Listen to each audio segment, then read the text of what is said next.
We should look at vacation homes in San Diego, Richard suggested casually as he placed a mug of hazelnut coffee beside my laptop. Maybe even buy a second property there. I heard the market's going to explode soon. Before we jump back in, tell us where you're tuning in from, and if this story touches you, make sure you're subscribed, because tomorrow I've saved something extra special for you. I looked up from the stack of legal briefs I'd been reviewing since dawn. As the youngest partner at Hamilton & Associates, my environmental law caseload was overwhelming but fulfilling. That's quite sudden. What brought this on? Richard Henderson, my husband of 7 years, stood framed against our kitchen's bay windows, the morning light catching the silver threading his dark hair at the temples. His Brooks Brothers suit fit impeccably as always, the successful financial advisor look he'd cultivated carefully. Just thinking about our future, he smiled, that charming half-grin that had won me over at my law school friend's wedding.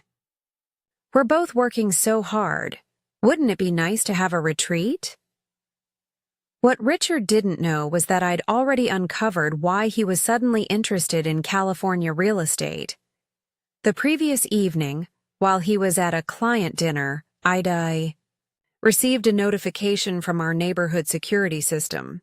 It had captured footage of an unfamiliar luxury sedan parked outside our historic Victorian home, the one my grandmother had left me, the house I'd grown up in and lovingly restored before I even met Richard. A professional-looking woman in her 40s was taking extensive exterior photos, accompanied by a man who wasn't my husband, but whom I recognized from Richard's office Christmas party. I need to finish these briefs, I replied, sipping the coffee. The Morrison environmental impact case goes to court next week. Always working, Richard said with practiced affection, kissing my forehead. Let me know when you're free to discuss San Diego. I have some properties already bookmarked. I maintained my neutral expression, the same one I'd perfected through countless negotiations with corporate attorneys who thought they could intimidate the lady lawyer. I'd learned long ago that revealing your hand too early loses cases. I'm having lunch with Jennifer today, I mentioned, referring to my college roommate who had become a respected district judge. Wedding planning for her daughter. You remember? Perfect, Richard nodded, checking his Rolex, the anniversary gift I'd given him last year. I've got client meetings all afternoon anyway. Give Jennifer my best. But instead of meeting Jennifer, I drove directly to the office of Lillian Foster, the county recorder and an old family friend. I'd texted her urgently the night before after seeing a second notification, this one from my banking app, showing an inquiry about mortgage, payoff amounts for my property. Caroline, Lillian greeted me, her face grave as she closed her office door. At 68, she'd been the county recorder since before I'd passed the bar exam, and she'd known my grandmother well. I wish this was under better circumstances. So it's true?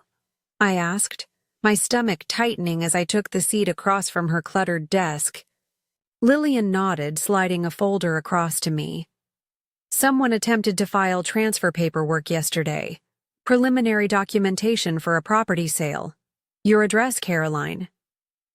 I opened the folder with steady hands, years of legal training keeping. My emotions in check as I examined what appeared to be a power of attorney document, with my signature authorizing Richard to act on my behalf in real estate matters, a signature I had never provided. It's a forgery, I stated, looking up at Lillian. I thought as much, she replied. That's why I flagged it immediately. The notary stamp raised red flags too. It's from someone I don't recognize, which is unusual for our county. Who submitted these? I asked, though I already suspected the answer. A representative from Coastal Premium Properties, Lisa Winters, said she was handling a private sale for a motivated buyer. My phone buzzed with a text from my investigator, Marcus Turner. Records pulled. Call me ASAP. Marcus had been my go-to investigator since my first major environmental case against a manufacturing plant 3 years ago.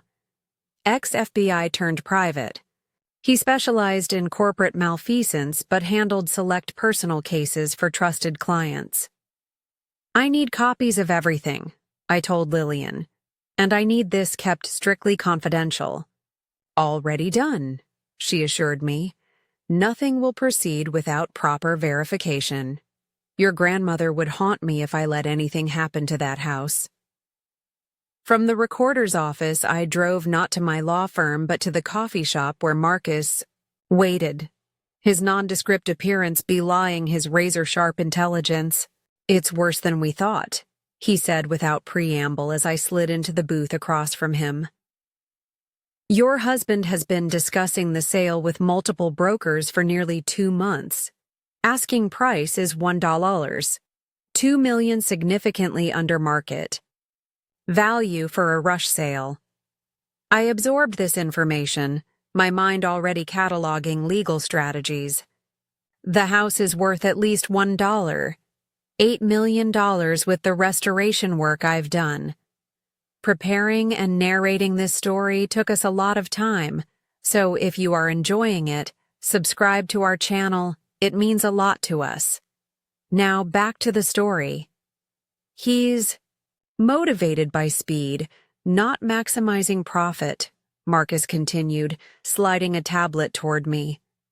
These are emails between him and Lisa Winters. They've already found a buyer. Some developer looking to convert the property into luxury apartments. Closing targeted for 3 weeks from now. I scrolled through the messages, each one a fresh betrayal. Richard discussing my family home as if it were his to sell, mentioning that I wouldn't be an issue and that he had everything handled on his end. There's more, Marcus said quietly. The funds were to be wired to an account in Arizona, not your joint account. I traced it to a recently formed LLC called New Horizons Investments. Let me guess, I said, my voice steadier. Then I felt. Richard is connected to this LLC. Marcus shook his head. Not directly. The LLC belongs to someone named Vanessa Chambers, age 34. Real estate broker from San Diego, specializes in luxury properties. Something clicked. The San Diego connection. Exactly. I did some digging. Your husband has made 7 trips to San Diego in the past 5 months, only 3 of which appear on his official business travel itinerary. My throat tightened. 7 trips. I'd been in court or working late most of those evenings, trusting. Richard's explanations of client meetings or industry conferences. Hotel receipts? I asked, already anticipating the answer. The Ocean View Resort and Spa. Always the same suite, always for 2. I stared out the window at people going about their normal day, feeling as though I'd stepped into someone else's life. 7 years of marriage to a man who was now attempting to sell my family home out from under me, presumably to fund a new life with another woman. The good news, Marcus added, is that your name is the only one on the deed. The house was never added to your joint assets. Legally, he can't sell it without your authentic signature. Which explains the forgery, I concluded. Exactly. But he's moving quickly. The sale agreement has a completion deadline of 3 weeks from now with significant earnest money already in escrow. I took a deep breath, my legal mind already shifting into strategic mode. I need everything. Every email, every document, every connection between Richard, this Vanessa person, and anyone else involved. And I need to understand how deep this goes without alerting Richard that I know. As I prepared to leave, Marcus asked the question that lingered beneath our conversation. What's your next move, Caroline? I thought of the Victorian my grandmother had lovingly preserved, the home where I'd grown up, the property I'd spent years restoring room by room. I thought of Richard, systematically betraying my trust while planning his exit strategy. First, I secure what's mine, I answered.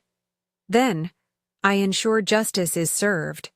Outside, rain had started to fall, droplets racing down the coffee shop windows. I checked my reflection in the glass, carefully composing my features. For the next few days, I would need to maintain the illusion of ignorance while methodically gathering evidence and preparing my response.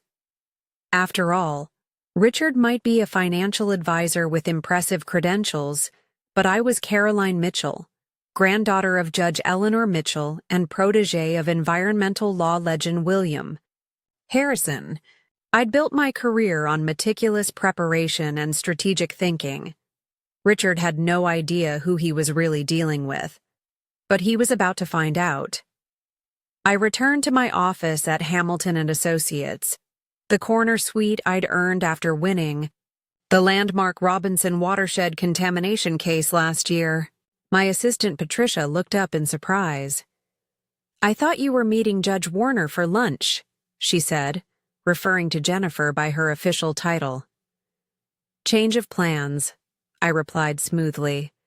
"I need to adjust my schedule for the next few days. Cancel my morning meetings tomorrow and move the Morrison case prep to Thursday. Also, get me a secure line to Judge Warner, please." While Patricia rearranged my calendar, I closed my office door and began making notes, careful to use a legal pad rather than my computer. If Richard had forged my signature once, he might have installed monitoring software on my devices. My phone buzzed with a message from Marcus. "Background check complete on Winters.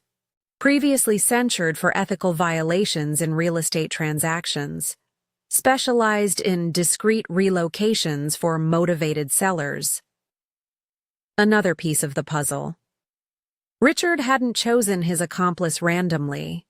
He'd found someone with experience in questionable property transactions. 20 minutes later, my phone rang with Jennifer's call. "Caroline?" Her voice was warm but concerned. Patricia said it was urgent. "I need a favor, Jen," I said quietly. Completely off the record. Jennifer had been my closest friend since our first day at Harvard Law. Now a respected district judge, she remained the person I trusted most outside my family. "Whatever you need." "I need to secure a temporary restraining order regarding property transactions on my home address, but I need it sealed from public records." There was a pause.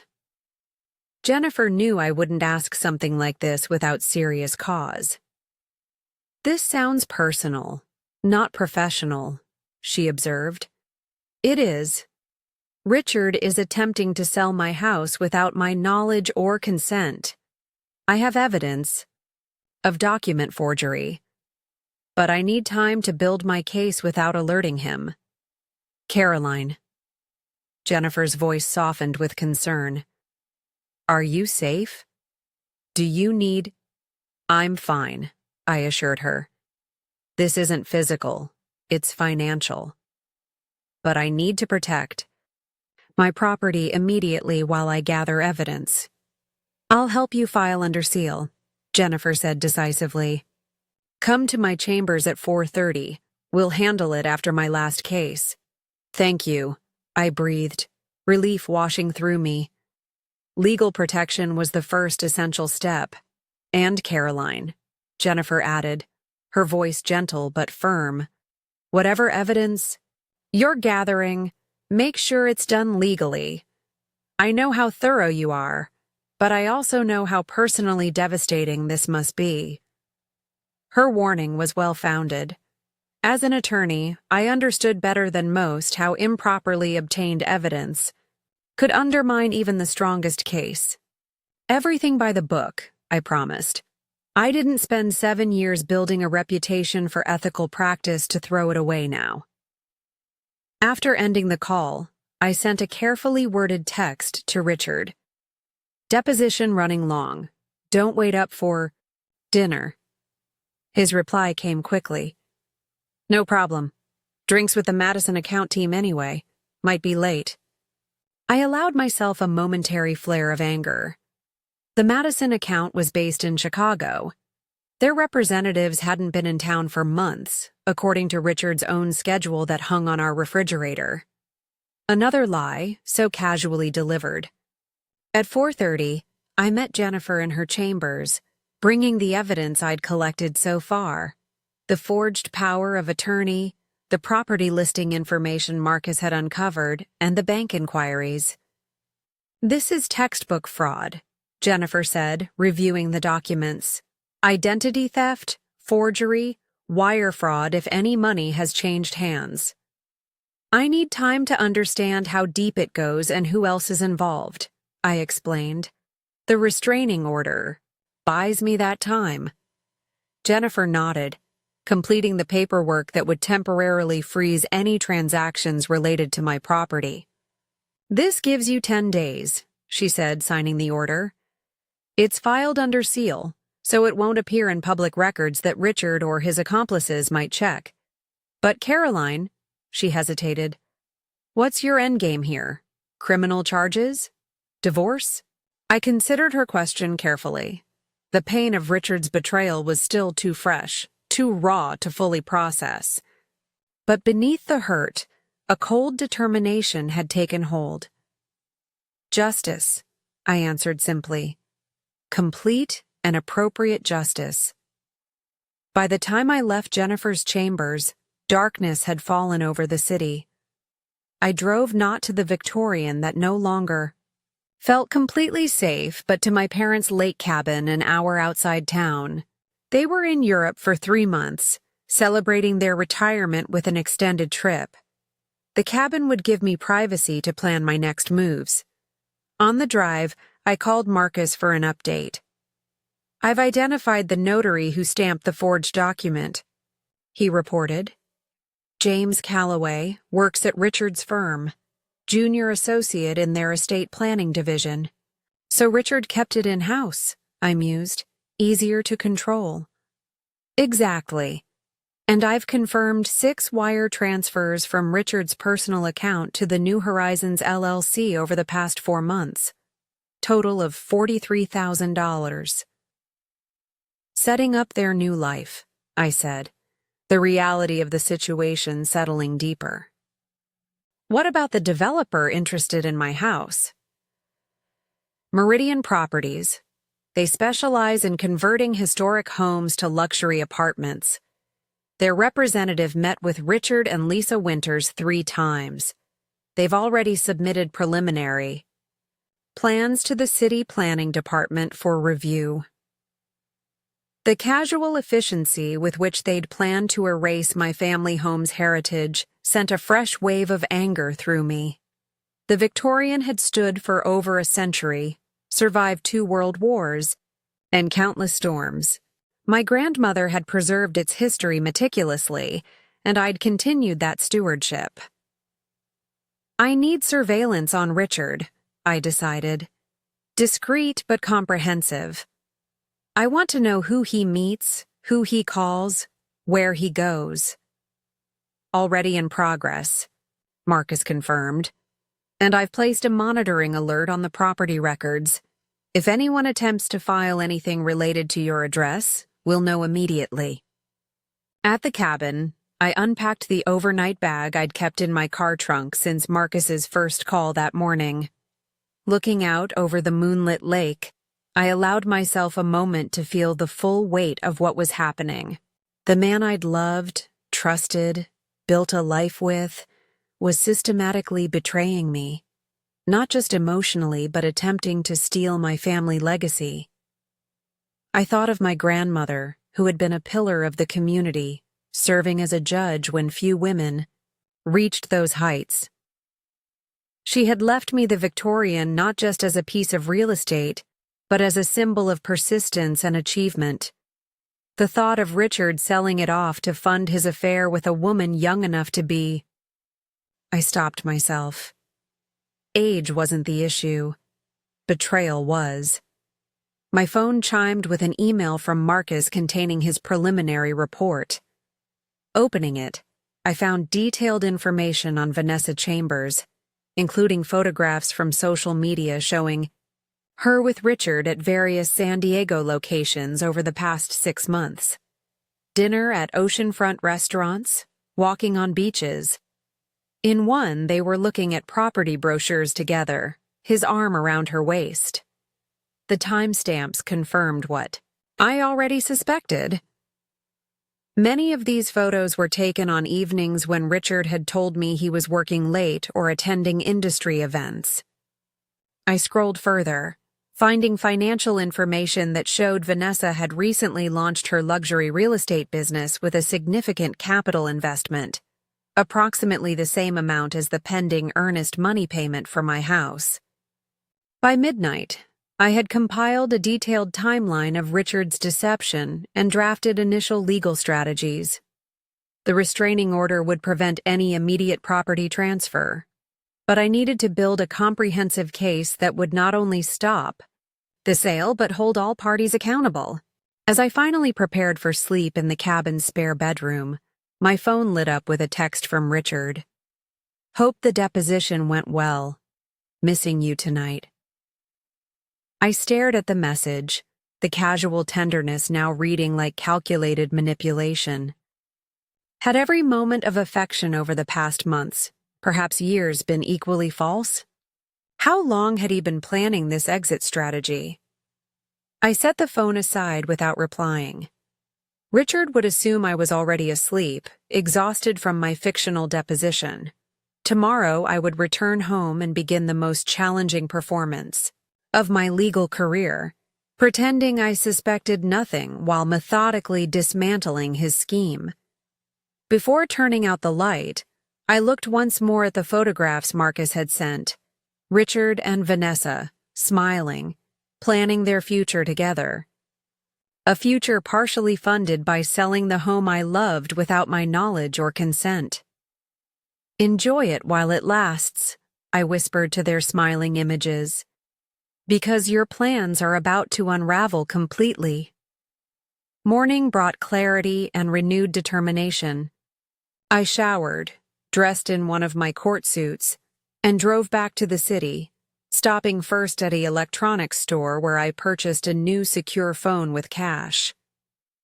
This would be my dedicated line for communications with Marcus, Jennifer, and anyone else involved in my counter strategy. My next stop was the offices of Wilson & Park, the city's most respected real estate law firm. Lawrence Wilson had been my grandmother's attorney, and though semi-retired now, he still maintained an advisory role at the firm he'd founded. Caroline, he greeted me warmly as I was shown into his wood-paneled office overlooking the river. When you called, I rearranged my morning. It sounded important. It is, Lawrence. I need your expertise on a delicate matter involving property fraud. For the next hour, I outlined the situation in precise legal terms, presenting the evidence I'd gathered. Lawrence listened without interruption, his expression growing increasingly grave. This is serious criminal activity, he said finally. Forgery, wire fraud, conspiracy. Multiple jurisdictions, too, given the San Diego connection. I know, I nodded. But before pursuing criminal charges, I need to secure my property and understand the full scope of who's involved. There's also a personal element I'm still processing. Lawrence's eyes softened with understanding. Your grandmother faced something similar, you know. Back in the 80s, when she was still on the bench, a colleague attempted to manipulate her into an unfavorable property exchange. She handled it with the same methodical approach you're describing. This was news to me. She never mentioned it. Eleanor believed that dwelling on betrayals gave them power over you. She preferred to focus on resolution and justice. He paused. She would be proud of your composure, Caroline. The unexpected connection to my grandmother steadied me, reinforcing my resolve. What would you recommend legally? I asked. Lawrence considered for a moment. A multi-pronged approach. First, we secure the property, which you've done with the temporary restraining order. Second, we document every aspect of the attempted fraud. Third, we identify all parties involved and their specific actions. He pulled out a legal pad and began outlining specific steps, many of which I'd already initiated, but several new ones that his decades of real estate law experience suggested. The developer, Meridian Properties, concerns me, Lawrence noted. They have a reputation for aggressive acquisition tactics. I'd recommend investigating whether they knew about the fraudulent nature of the sale. I'll have Marcus look into that, I agreed. By the time I left Lawrence's office, we had established a formal attorney-client relationship, with him serving as special counsel on the real estate aspects of my case. Having his firm's resources and expertise supporting me added another layer of protection. My next stop was a private investigator equipment shop recommended by Marcus. Using cash, I purchased several discrete recording devices and home security enhancements. If Richard was willing to forge my signature, I needed to protect myself against any other potential violations. At noon, I met Marcus at a park several miles from both my home and office, a location unlikely to be on Richard's radar. Surveillance confirmed Richard met with Lisa Winters last night, Marcus reported as we walked along a winding path, our conversation masked by the sounds of children playing nearby, not at a bar with the Madison team. They spent 2 hours at her office, then moved to dinner at Lorenzo's. Lorenzo's, an intimate Italian restaurant where Richard had first told me he loved me 5 years earlier. The petty reuse of our special place stung more than it should have, given the larger betrayal. After dinner, he made a call to Vanessa Chambers, Marcus continued.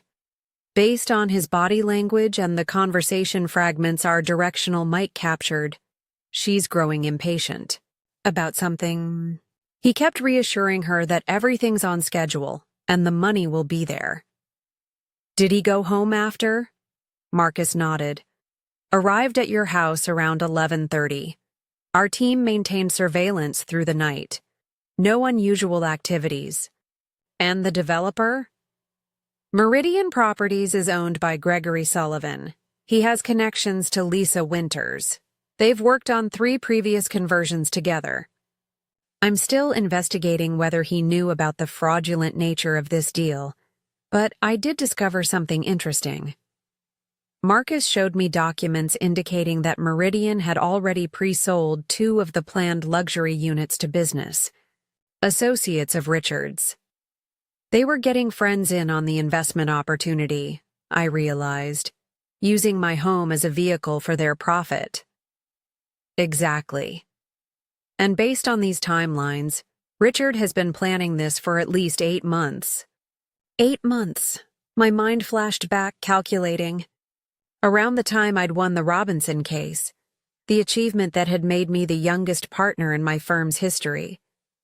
Had my success somehow triggered this? Was it coincidence or correlation? There's one more thing, Marcus said, his tone shifting slightly. The notary, James Calloway, he's nervous. Called in sick to work today, made 3 calls to Richard that went unanswered. A potential weak link in their conspiracy. Someone who might be willing to confess if pressed correctly. Get me everything you can on Calloway, I instructed. Financial situation, family connections, vulnerabilities, anything that might explain. why he participated, and might make him cooperate. After parting with Marcus, I drove to my office, maintaining normal appearances. I had actual client work to manage, ethical obligations that didn't disappear despite my personal crisis. I spent the afternoon in meetings and conference calls, compartmentalizing my emotions with the professional discipline that had become second nature. At 5:30, I texted Richard from my regular phone. "Heading home. Dinner preferences?" His reply came quickly. "Already started making that pasta you like. Home in 20. The domestic normalcy of his message, knowing what I now knew, created a surreal disconnect. This man who was planning to sell my family home out from under me was simultaneously making dinner, maintaining our marital routine as if nothing were amiss. I arrived home to find Richard in the kitchen, sleeves rolled up, chopping vegetables for a pasta primavera he knew was one of my favorites. The scene was painfully ordinary, the familiar rhythm of a 7-year marriage, now revealed as partially theatrical. "There's my legal superstar," he smiled, leaning in for a kiss that I managed to return without flinching. "Tough day?" "The usual challenges," I replied, setting my briefcase down and accepting the glass of wine he offered. "The Morrison case is complex. How was your day?" I watched carefully as he launched into a detailed account of fictional meetings with the Madison account team, noting how smoothly the lies came to him, how convincingly he manufactured details. Had he always been this accomplished at deception, or had practice made him better? Throughout dinner, I maintained my role as unsuspecting wife, asking the right questions, laughing at the right moments, all while acutely aware of the recording device in my watch capturing every interaction. "I've been thinking more about San Diego," Richard mentioned as we finished eating. "Maybe we should plan a trip down there next weekend, just to explore neighborhoods, get a feel for the market."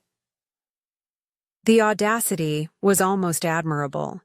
He was inviting me to the city where his girlfriend lived, presumably to scope out where they would be living once my house was sold. "That might work," I said thoughtfully, "though I'd need to check my calendar. The Morrison case might require weekend preparation." "Try to make it happen," he pressed, his tone casual but insistent. "The market there is moving quickly. Opportunities won't last." I wondered if he was feeling pressure from Vanessa. The timeline Marcus had uncovered suggested they were planning to complete everything within the next 3 weeks. Perhaps funds were running low, or patience was wearing thin. "I'll see what I can do," I promised noncommittally. After dinner, as Richard cleaned up the kitchen, I excused myself to take a bath, a normal evening routine that would allow me to establish the additional security measures I'd purchased earlier. In our bedroom and home office, I placed tiny cameras and microphones in discrete locations, ensuring they were angled to capture computer screens and document arrangements. Under the cover of running bath water, I used my secure phone to check in with Marcus. His team had observed Lisa Winters meeting with the developer, Gregory Sullivan, that afternoon. They'd also tracked down James Calloway, the notary, who appeared to be drinking heavily at a bar across town. "He's vulnerable," Marcus texted. "Financial problems, gambling debts. Richard likely exploited that." I filed this information away. Calloway might become a crucial witness if handled correctly. When I emerged from the bathroom, Richard was in bed, reviewing financial reports on his tablet. The domestic normalcy continued, a facade I now recognized as carefully maintained. "Artifice. I was thinking," he said as I slid in beside him, "maybe we should update our wills and estate plans. With the new partnership and potential property investments, It makes sense to ensure everything's properly structured. My legal instincts flared. Was he fishing for information about the property deed? Testing whether I might willingly sign updated documents that could give him authority over my assets? Probably wise, I agreed neutrally. Though I'd want to use someone at my firm rather than yours. Conflict of interest and all that. A flicker of frustration crossed his face before he masked it with a smile. Of course. Whatever makes you comfortable. Later, as Richard slept beside me, I stared at the ceiling, mentally reviewing everything I'd learned and planning my next steps. The restraining order bought me time, but I needed comprehensive evidence against all parties involved. More importantly, I needed to understand exactly how Richard had orchestrated this scheme, who had helped him, and what vulnerabilities might exist in their plan. My phone vibrated silently with a message from Marcus. Sullivan meeting with City. Planning tomorrow 9 a.m. Winters conducting another showing of your property at 11 a.m. Another showing, while I was supposedly at work. The boldness was infuriating but provided an opportunity. If they were conducting a showing, I could observe who attended, potentially identifying more conspirators in this scheme. Beside me, Richard mumbled something in his sleep, reaching unconsciously for my hand, as he'd done countless nights over our years together. I allowed the contact, studying his face in the dim light. This man who had once promised to cherish and protect me was now orchestrating an elaborate betrayal. Tomorrow, I would begin systematically dismantling his plans, strand by strand, connection by connection. Richard Henderson had made a critical error in judgment. He'd underestimated exactly who he was dealing with, and that mistake would cost him everything. I arose early the next morning with a clear sense of purpose. Richard still slept soundly, the untroubled sleep of someone who believed his plans were proceeding perfectly. I dressed in workout clothes, maintaining the appearance of my normal morning routine while my mind meticulously outlined the day ahead. Going for a run, I whispered when Richard stirred. He mumbled acknowledgement, rolling over without fully waking. Instead of running my usual route through the neighborhood, I drove to a coffee shop near Marcus's office. The morning air was crisp with early autumn, leaves beginning to turn along the tree-lined streets of our historic district. The neighborhood Richard was planning to help developers gentrify even further with luxury apartments. Marcus was waiting, his nondescript sedan parked discreetly at the far end of the lot. "Morning," he greeted, handing me a tablet as I slid into the passenger seat. "Complete background check on James Calloway. He's underwater on his mortgage, has a sister with significant medical bills, and owes approximately $42,000 to what appears to be an illegal sports betting operation." I scanned the report, noting the clear pattern of financial distress. The perfect target for manipulation. Exactly. Richard authorized a bonus payment to Calloway's bank account 3 days before the forged documents were created. $20,000, classified as consulting services. Half the debt repaid, just enough to secure cooperation while keeping him on the hook, I observed. Any indication he knew what he was facilitating? Unclear, but he called Richard 4 more times last night, increasingly agitated.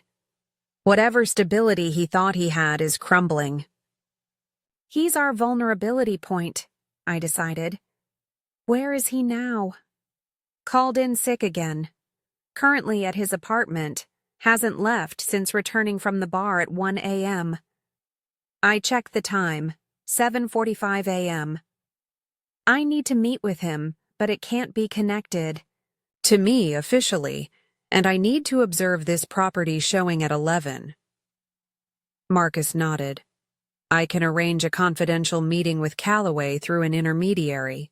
As for the showing, we've already set up surveillance points around your property. You can observe remotely from the security office I've established. We spent the next 30 minutes refining our strategy for the day.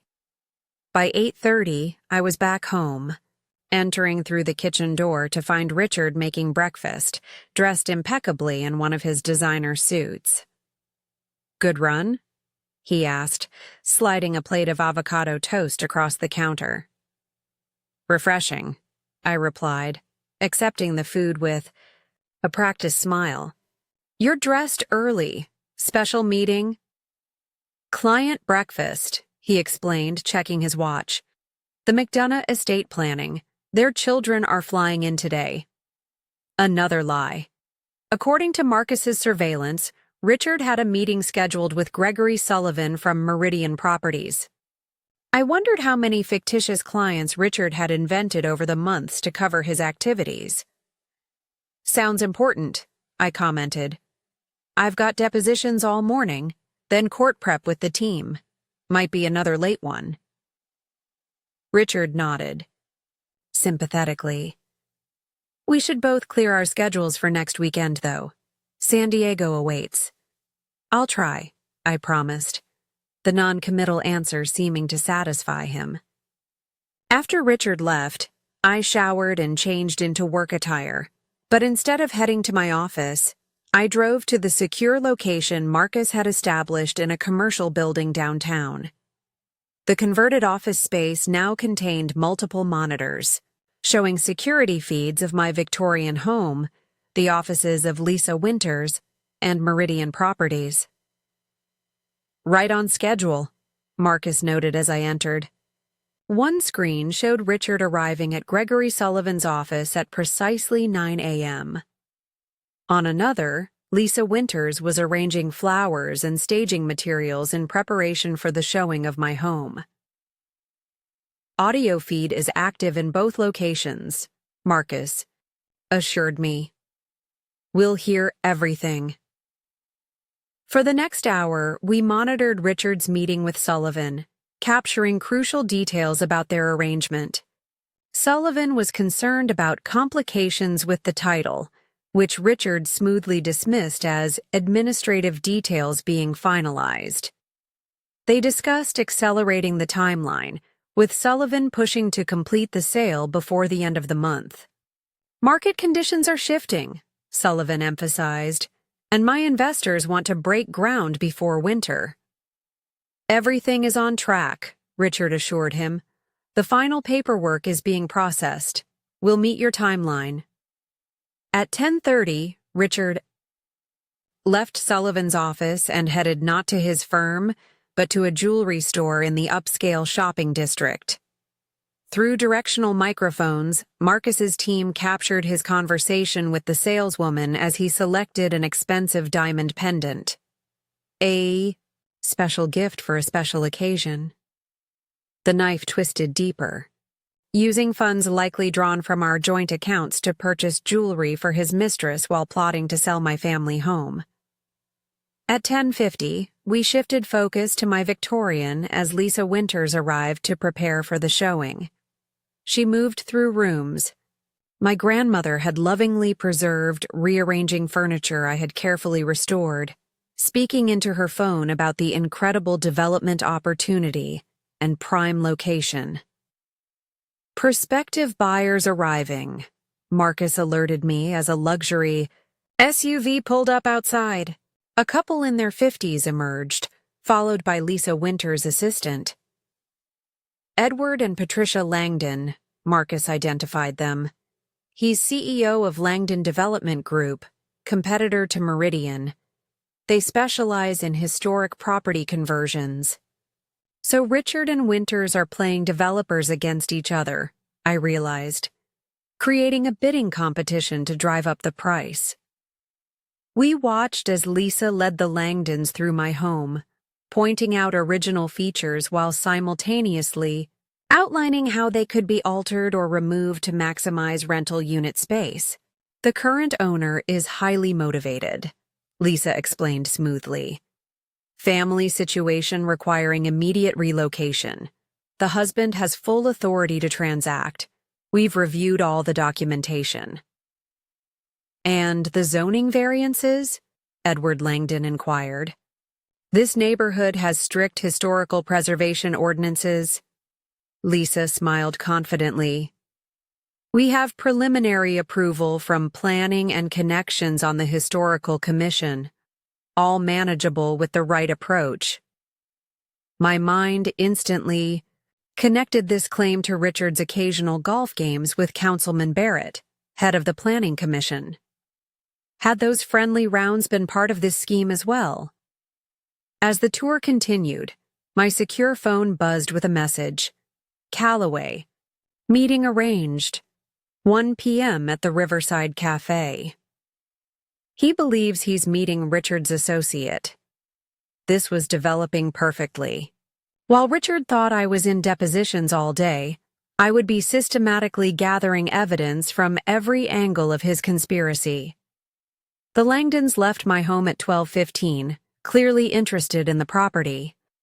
Lisa Winters made 2 calls immediately, after their departure, one to Richard confirming the showing had gone well, and another to someone named Thomas discussing accelerating the variance applications. Track Thomas, I instructed Marcus. Sounds like someone with planning commission connections. At 12:45, I left for the Riverside Cafe, a quiet establishment by the water where business meetings were common enough that our presence wouldn't attract attention. I arrived early, selecting a corner table with good visibility but minimal exposure. James Callaway arrived precisely at 1 p.m., his appearance confirming what the background check had suggested, a man under significant stress. His shirt was slightly rumpled, his complexion pale, his eyes darting nervously as he scanned the cafe. When he spotted me, confusion crossed his face, followed by recognition and then alarm. He'd seen me at Richard's firm events. Mrs. Henderson, he stammered as he approached.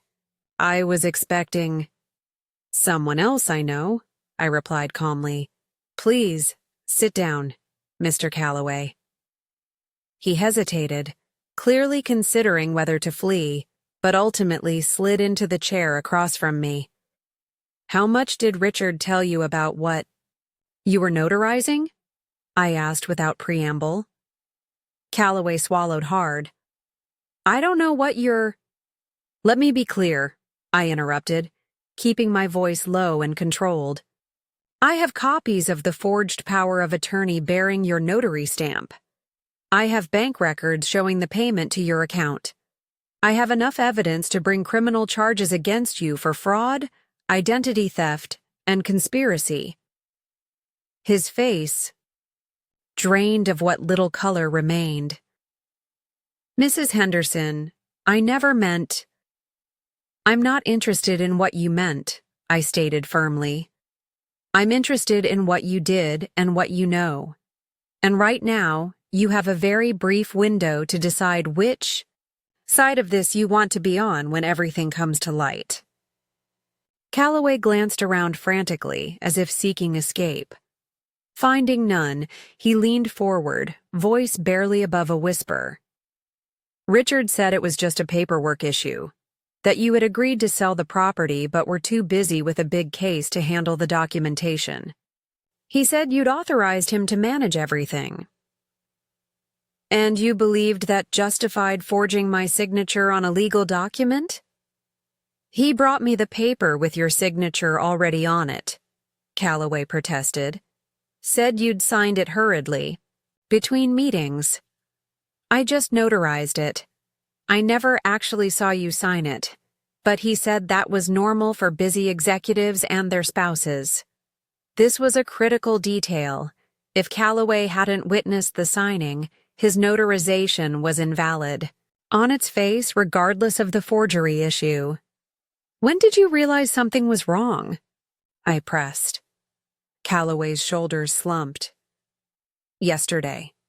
The county recorder's office called to verify my notary stamp because something looked irregular. Then Richard stopped answering my calls. I started to panic. With good reason, I noted. "You're potentially facing felony charges." "Please," he whispered desperately. "I have a sister with medical bills. I made a terrible mistake, but I can't go to prison." I studied him carefully. Fear had made him reckless enough to participate in Richard's scheme. Now fear could make him a valuable ally. "I may be able to help you, Mr. Calloway, but that depends entirely on your complete cooperation. I need to know everything. Every document, every conversation, every person involved." Relief flooded his face. "Anything. Whatever you need to know." For the next hour, Calloway detailed his involvement, providing names, dates, and critical information about Richard's scheme. He confirmed that Richard had orchestrated the entire plan, bringing in Lisa Winters for her experience with quick, discreet property sales and her connections to developers. Calloway had notarized 3 documents in total: the power of attorney, a property transfer authorization, and something relating to a limited liability company. "New Horizons Investments," I supplied. Calloway nodded. "Yes, that's it. Richard said it was for asset protection purposes." "Did you meet Vanessa Chambers?" His brow furrowed. "The name sounds familiar. Wait, there was a woman who came to the office about 2 months ago. Beautiful, younger, very polished. She and Richard had a private meeting, but I overheard them discussing property viewings in San Diego. Would you recognize her in a photograph?" "Definitely." I slid my phone across the table, displaying one of the images Marcus had obtained of Richard and Vanessa together. Calloway nodded immediately. "That's her. She seemed very familiar with Richard." The confirmation solidified another piece of the puzzle. I spent the remainder of our meeting outlining what I would need from Calloway: a sworn affidavit detailing his involvement, copies of any relevant communications, and potentially testimony if the case proceeded to criminal charges. "What happens? To me?" he asked nervously. "Cooperate fully, and I'll advocate for immunity in exchange for your testimony. But everything, and I mean everything, needs to be documented immediately." By the time we concluded our meeting, Calloway had agreed to meet with Lawrence Wilson that afternoon to provide a formal statement. His role in the conspiracy had been relatively minor, a pawn manipulated through financial vulnerability, but his testimony would be crucial in establishing Richard's intentional fraud. I returned to the surveillance office to find Marcus reviewing footage of Richard's activities following his meeting with Gregory Sullivan. He met with someone from the Planning Commission, Marcus reported, displaying images of Richard having lunch with a thin man in an expensive suit. Thomas Barrett, Deputy Director of Zoning and Variances, the same Thomas that Lisa Winters called earlier. Audio? Partial. They discussed expediting the process and special consideration. Richard handed him an envelope under the table. My jaw tightened. Bribery to bypass the historical preservation requirements. Appears that way. After lunch, Richard went to the Pacific Trust Bank. He accessed a safe deposit box registered to both of you, removed something, then visited another branch where he has a private account not connected to your joint finances. How much was in that account? Marcus displayed the information his financial contacts had provided. Just over $190,000, built up through regular deposits over the past 8 months. The timeline aligned perfectly with when he'd begun planning this scheme. Richard had been systematically diverting funds, likely from our joint accounts or his bonuses, to finance his exit strategy with Vanessa. My secure phone buzzed with a message from Lawrence Wilson. Meeting with Calloway in progress. Documentation substantial. Call me when convenient. What's our next step? Marcus asked. I considered our positions carefully. We now had evidence of forgery, confirmation from the notary, proof of bribery attempts with city officials, and a clear financial trail. But we still needed to establish the full extent of the conspiracy and secure irrefutable evidence against all parties.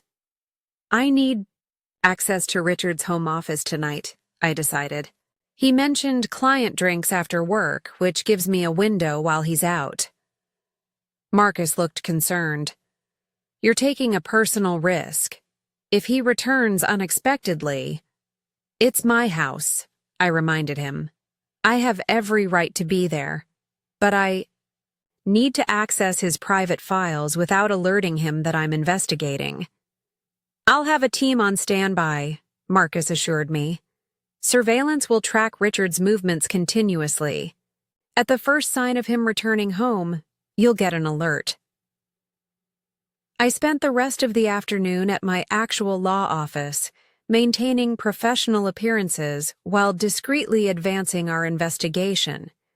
I called Jennifer from a secure line to update her on our progress and extend the temporary restraining order for the full 10 days initially granted.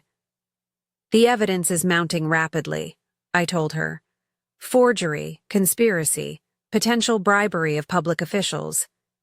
This goes beyond divorce territory, Jennifer observed. These are serious criminal matters. Are you prepared for those implications? It was a fair question. Criminal charges would make everything public. The betrayal, the affair, the fraud, exposing both my personal and professional life to scrutiny. But the alternative was allowing Richard and his accomplices to escape consequences for their actions. Justice requires transparency, I answered finally. Whatever the personal cost. At 5:30, I texted Richard from my regular phone. Working late on Morrison brief, don't wait on dinner. His reply was immediate. No problem. Drinks with the Sullivan team. Networking for that San Diego expansion we discussed. The casual reference to Sullivan, using their actual criminal conspiracy as cover for his evening plans, demonstrated Richard's absolute confidence that I suspected nothing. His arrogance would be his downfall. I drove home at 7:00, after confirming via surveillance that Richard had indeed met Gregory Sullivan and 2 associates at an upscale bar downtown. Their meeting showed every sign of continuing for hours, giving me ample time. Our Victorian was quiet as I entered. The evening shadows stretching across hardwood floors my grandmother had insisted on preserving rather than replacing with modern alternatives. History lives in these boards, she used to say. The footsteps of generations. I moved directly to Richard's home office, the space he'd insisted on claiming when we moved in, converting what had been my grandmother's sewing room into his private domain. The door wasn't locked. Richard's confidence extended to believing I would never invade his personal space without invitation. Inside, everything reflected his carefully constructed image. Degrees from prestigious universities displayed prominently, family photos arranged to suggest deep connections to parents he rarely contacted, leather-bound financial texts signaling intellectual seriousness. I went directly to his desk, activating the small UV light Marcus had provided. Sure enough, the keypad on his desk drawer safe showed fingerprint residue on 4 numbers, 2, 5, 8, and 9. Given Richard's predictability, I tried the combination that matched our anniversary date, 5 to 8, 9 to 2. The lock clicked open. Inside, I found exactly what I'd hoped for. A red leather portfolio containing documents related to the property fraud. power of attorney drafts with practice versions of my signature, communications with Lisa Winters detailing their strategy. Most damning of all, a complete timeline of the scheme labeled Project Relocation with deadlines, responsibilities, and contingency plans. I photographed everything meticulously, careful to return each document to its precise position. Behind the portfolio lay a velvet jewelry box containing a diamond ring, far more extravagant than the one he'd given me when proposing, presumably for Vanessa once the property sale concluded. In his computer, I found the folder Richard believed was securely encrypted. Thanks to Marcus's technical team, I had the decryption key, Richard's mother's maiden name combined with his college student ID number, information easily obtained through basic research. The digital files confirmed everything. Emails with Vanessa discussing their future plans, correspondence with developers about converting my family home into luxury apartments, communications with offshore accounts where proceeds would be directed to avoid detection. Richard had documented his betrayal extensively, perhaps for tax purposes, or to protect himself from his co-conspirators. My secure phone vibrated with a warning from Marcus. Target on the move, left the bar, appears to be heading home. ETA, 15 minutes. I worked quickly, completing my documentation and returning everything to its precise position. Before leaving his office, I placed 3 nearly invisible surveillance devices at strategic points. One with a view of his computer screen, one focused on the safe, and one capturing the entire room. I had just settled in the living room with case files I'd actually brought home when Richard's key turned in the front door. His footsteps were slightly uneven. He'd had more than a few drinks. "You're home earlier than expected," I commented, not looking up from my work.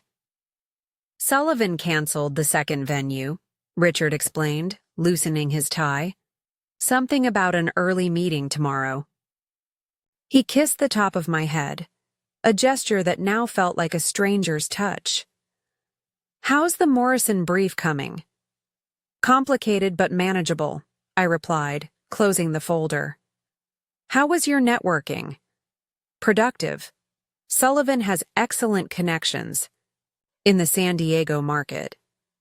Richard poured himself a scotch from the bar cart by the window.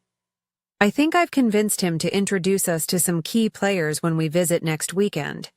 I watched him sip his drink, his wedding ring catching the lamplight, a symbol that had become as false as the man wearing it. For 7 years, I'd believed I knew this person intimately. Now I wondered if I'd ever known him at all. "That's thoughtful of him," I said, gathering my files. "I'm going to review these in bed. Coming up soon?"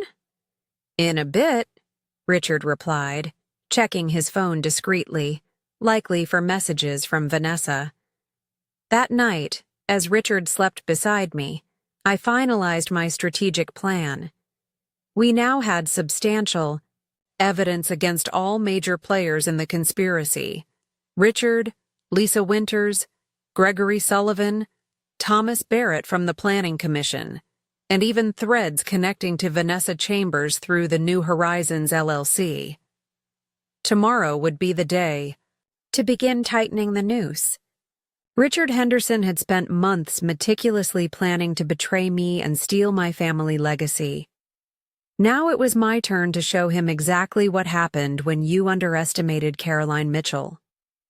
I woke before dawn, Richard still sleeping soundly, beside me. The weight of everything I'd discovered hung heavy in the quiet morning light filtering through the curtains my grandmother had selected decades ago. I slipped out of bed without disturbing him, preparing for what would be the most pivotal day of our unraveling marriage. "Early court appearance?" Richard mumbled, half awake as I dressed in one of my most formidable courtroom suits. A charcoal gray Armani with subtle pinstripes that always made me feel invincible. Settlement conference on the Peterson case, I lied smoothly, securing. Pearl earrings that concealed recording devices. Judge Warner requested an early start. Richard nodded, already drifting back to sleep. Dinner tonight? I could make reservations at Bellini's. Our anniversary restaurant. The calculated sentiment turned my stomach.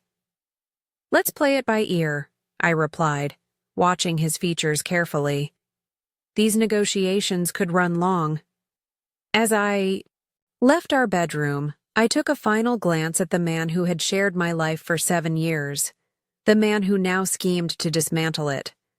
His face in repose showed no sign of the deception it carried while awake. I wondered briefly if he felt any conflict about his actions, any hesitation in betraying the life we'd built together. The evidence suggested otherwise.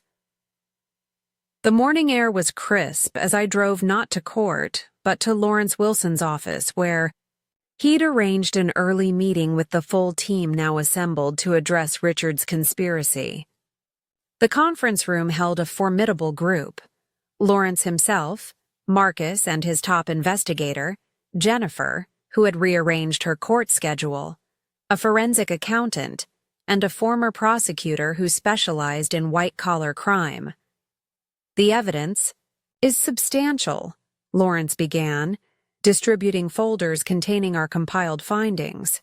Forgery, conspiracy to commit fraud, wire fraud, attempted property theft, and potential bribery of public officials.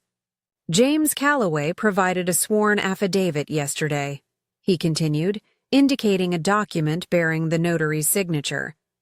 He's confirmed Richard orchestrated the forgery and misrepresented the entire transaction. Jennifer reviewed the legal implications.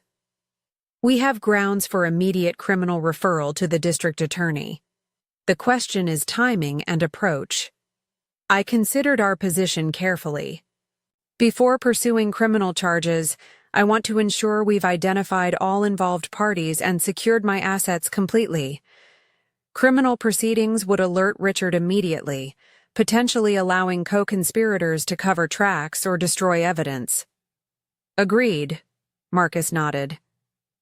Based on surveillance, Richard has a meeting scheduled with Thomas Barrett from the Planning Commission this morning, followed by a conference call that our intelligence suggests includes Vanessa Chambers.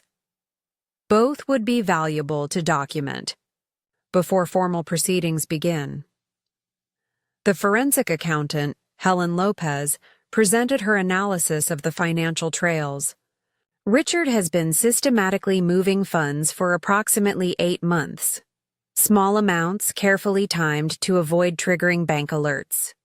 Total diverted to date, approximately $243,000 from your joint accounts and his personal earnings. And the wire transfers to Vanessa Chambers LLC? I asked. 7 transfers totaling $68,000, Helen confirmed. Classified as investment contributions, but without any legitimate investment activity visible in the LLC's accounts. Essentially, he's been funding their new life together using your joint resources. The former prosecutor, Martin Grant, outlined our strategic options. You have multiple paths forward: civil action against all parties, criminal referral, or a combination approach that leverages the threat of criminal prosecution to secure favorable terms in civil settlement. What would you recommend? Lawrence asked him. Martin considered. Based on the evidence, criminal charges are substantial and likely to result in conviction.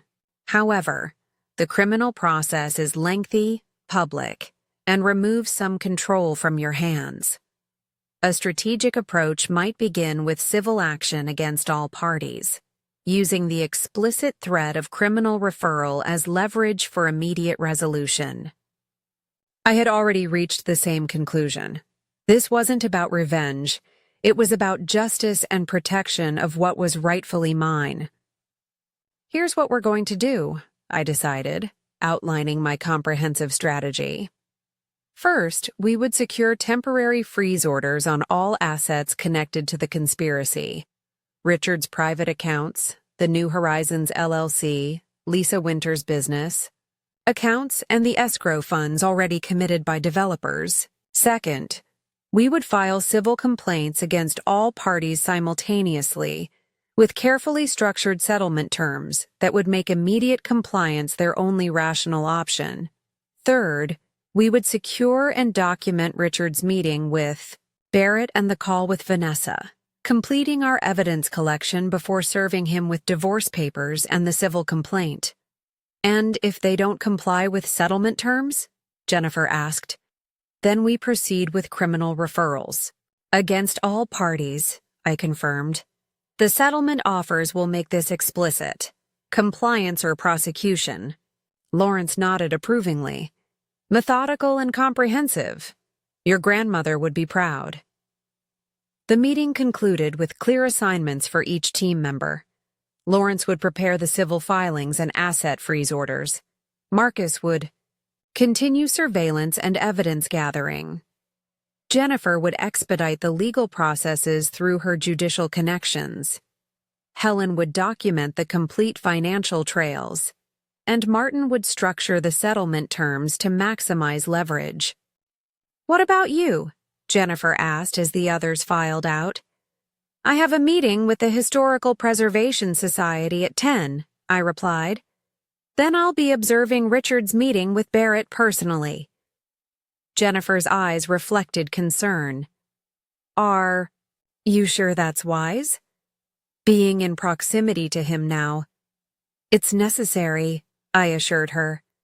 I need to see him operate with my own eyes, understand exactly who he's become when he thinks no one is watching.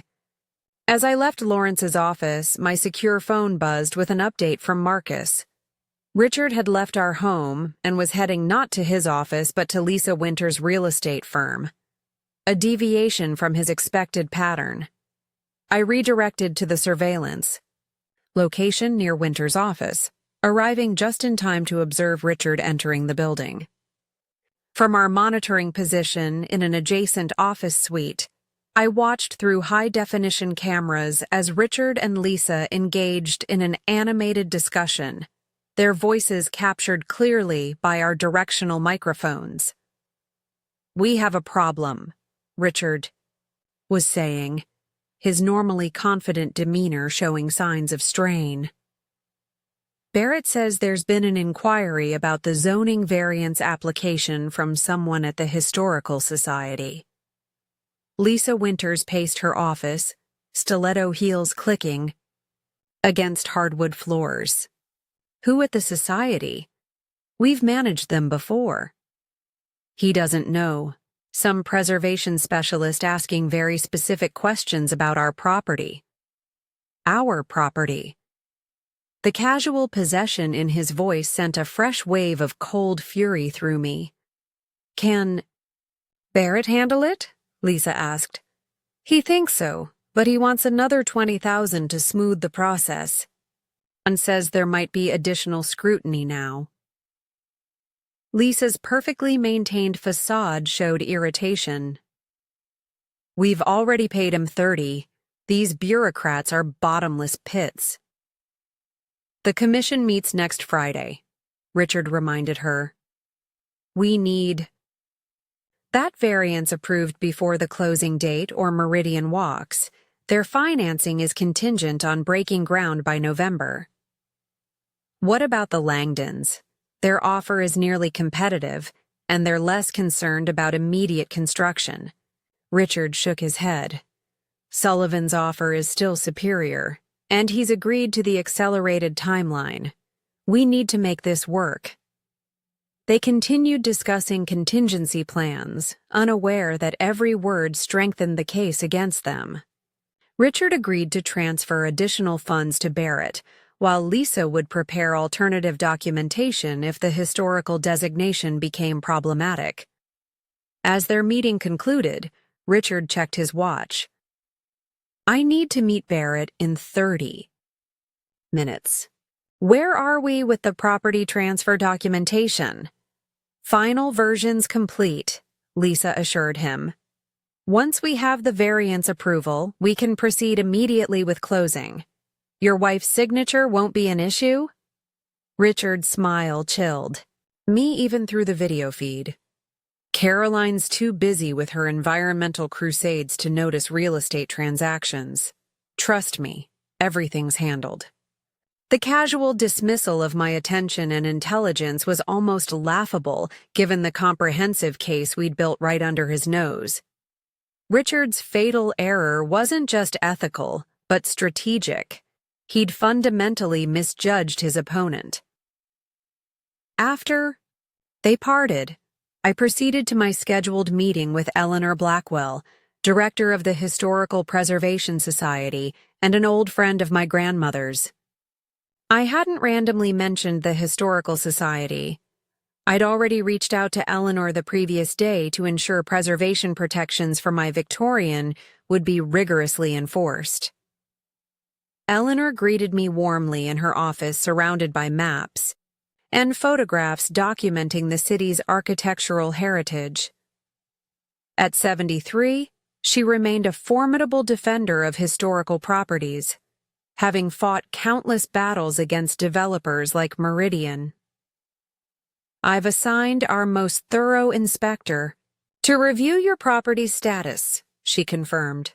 We've already identified several issues with the variance application submitted by Meridian Properties.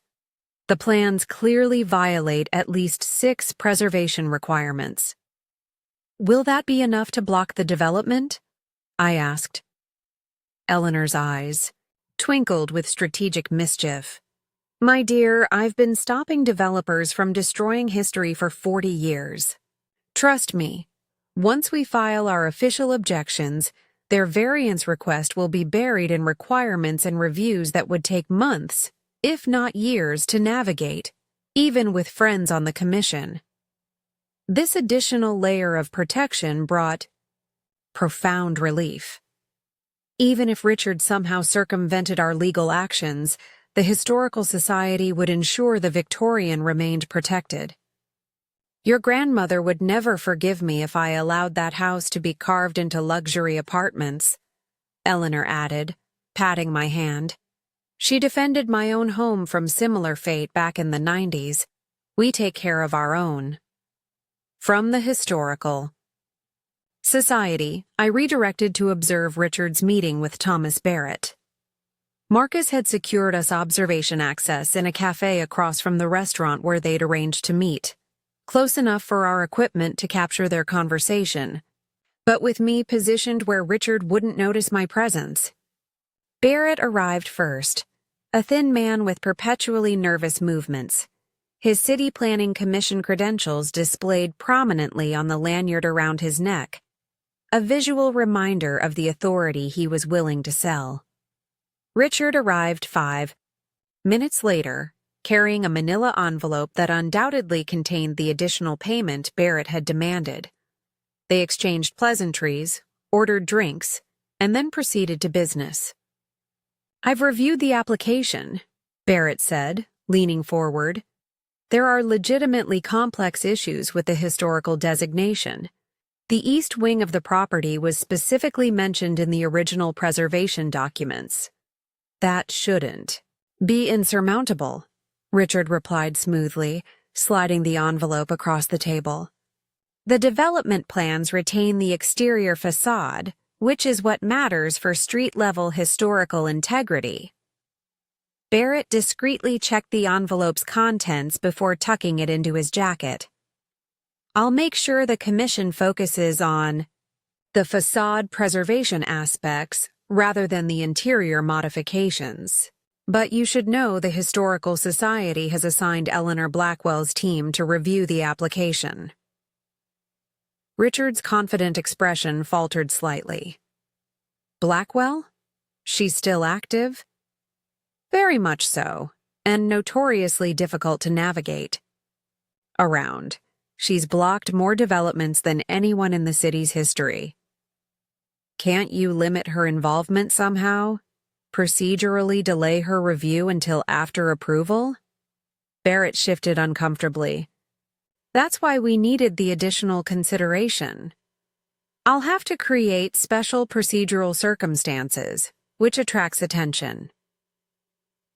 They continued discussing strategies for circumventing proper review processes, each word deepening their criminal conspiracy. Richard agreed to provide additional consulting fees if necessary, while Barrett promised to prioritize the variance application for the upcoming commission meeting. As their meeting concluded, I slipped out before Richard could spot me, processing what I'd witnessed. The man I'd married, the man I'd built a life with, was casually engaged in bribing public officials, systematically deceiving me, and attempting to destroy my family home, all to fund his new life with another woman. The cold fury that had sustained me through the investigation crystallized into pure, focused determination. Richard Henderson wouldn't just fail in his scheme. He would face the complete dismantling of everything he'd built, just as he'd attempted to do to me. By early afternoon, our team had reconvened at Lawrence's office to finalize our approach. The civil complaints were prepared against all parties: Richard for fraud and breach of fiduciary duty, Lisa Winters for conspiracy and professional misconduct, Gregory Sullivan and Meridian Properties for attempting to profit from fraudulent transactions, Thomas Barrett for corruption and bribery, and Vanessa Chambers for knowingly participating in the fraudulent scheme. Asset freeze orders are ready for filing, Lawrence confirmed. Judge Porter has agreed to review them immediately given the evidence of ongoing financial transfers. What about the conference call with Vanessa? I asked Marcus. Scheduled for 3:30 p.m. Our team is in position to record from both Richard's office and the cellular network. Helen Lopez provided updated financial tracking. Richard attempted to transfer another $50,000 this morning to the New Horizons LLC. We've documented the transaction but haven't intercepted it yet. Wait until all the orders are filed, I instructed. I want every transaction documented as additional evidence of ongoing activity. Jennifer arrived with confirmation that our legal filings were positioned for immediate processing. Judge Harmon will sign the orders as soon as they're submitted. His clerk is waiting. Everything was aligned for the coordinated action we'd planned. Simultaneous legal filings, asset freezes, and evidence collection that would leave no room for Richard or his co-conspirators to maneuver. At 3:15, I positioned myself in the monitoring location established near Richard's office building. Through our surveillance equipment, I watched him prepare for the conference call with Vanessa, arranging documents and checking that his office door was closed to ensure privacy. At precisely 3:30, he initiated the call on his private cell phone rather than his office line, another attempt at maintaining secrecy that our preparations had anticipated. Everything's proceeding as planned, Richard assured Vanessa after their initial greetings. Sullivan is committed to the accelerated timeline. The variance should be approved next Friday. That's cutting it close, Vanessa replied, her voice carrying the polished tones of someone accustomed to luxury. The Oceana Heights property I've identified won't stay available much longer. There are already 2 other interested buyers. We'll make the closing date, Richard promised. The funds will be transferred immediately after the sale completes. 3 weeks from now, we'll be standing on our oceanfront balcony planning the next chapter. And your wife? Any complications there? Richard's laugh held a dismissiveness that stung despite everything I already knew. Caroline's completely absorbed in her environmental law crusade. She has no idea about the property transaction or anything else. By the time she figures it out, everything will be completed with documents she supposedly signed.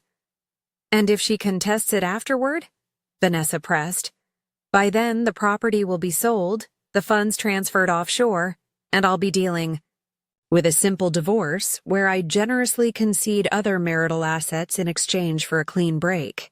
Her family home will be luxury apartments, and we'll be enjoying San Diego sunsets.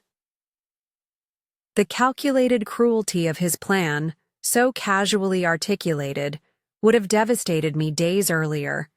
Now it simply strengthened my resolve. I've started packing. Up my condo, Vanessa continued. The realtor thinks it will sell within days once listed. Perfect timing.